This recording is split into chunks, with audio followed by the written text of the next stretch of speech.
আসসালামু আলাইকুম। ওয়ালাইকুম আসসালাম। প্রথম ওই আলিমুলামায় নিষেধ করছিল বঙ্গবন্ধুর কোনো ভাস্কর্য না হওয়ার জন্য, জি কিন্তু তখন শেখ হাসিনি তুমি শুনো নাই। জি তুমি ভাবছিলে এই দেশটা তোমার বাপের, জি তুমি চিরজীবন এই দেশে রাজ করবে। এখন তার হলো না। এখন তো আর তুমি থাকতেও পারলাই না। দুনিয়ার যেমন কেউ চিরস্থায়ী আইছে না, থাকার কেউর কাছে ক্ষমতাও চিরস্থায়ী থাকতো না। জি এটা অবশ্যই। তুমি ওইদিকে গেলা যাওয়ার 2 ঘন্টা হইলো না, তোমার বাপের ভাস্কর্য সবাই ভাঙ্গের, পুলিশ আনসার সবাই বাইরে ভাঙতাছে এমন অসম্মান করে বাংলো, হ্যাঁ বাংলো। কিন্তু হায় তুমি হায়। সময় আলিমুলামায় তোমারে বুঝাইছিলে, তুমি বুঝছো না।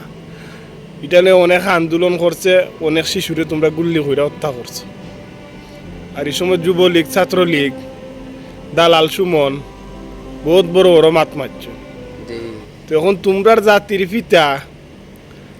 জাতির পিতার যে ভাস্কর্য বাংশ তোমরা কয়ে আসলে, যেমন কর্ম তেমন ফল, ঠিক না ভাই? এই সময় তো আর বুঝছেন না কেন। হ্যাঁ